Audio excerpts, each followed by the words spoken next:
Ice Sigera, ginulat on the barkads as Ice Ice Baby sa surprise birthday ni Vic Soto sa Itbulaga.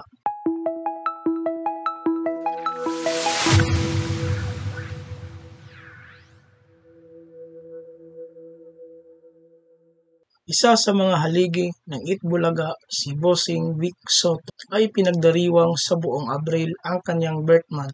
Ngayong araw, April 13, 2024, isang makasaysayang unang nangyari sa palabas dahil ang isa sa mga sorpresa sa kaarawan ni Vic ay inihayag ang OPM artist na si Ice Sigera sa hindi inaasahang anyo. Isa-isang naglabasan ang mga sorpresa kasama ang Itbulaga regular na sina Wally Bayula, Jose Manalo, Alan K., Paulo Ballesteros na nag-cross-dressing sa pink outfits habang nagde-deliver ng kani-kanilang dance at song numbers. Hindi nagtagal, ang pinakamalaking pagkabigla ng araw ay nangyari nang imbitahan ni Vic ang ika-5 miyembro na umakyat sa entablado at magpakilala na inaasahan ng isang tao mula sa karaniwang panel ng kanilang host lineup. Laking pagtataka ng lahat, lalo na kay Vic. Ang miyembrong nagtatago ay ang kanyang on-screen na anak sa hit sitcom na Okay Ka Fairy Ko. Si Ice ay nakasuot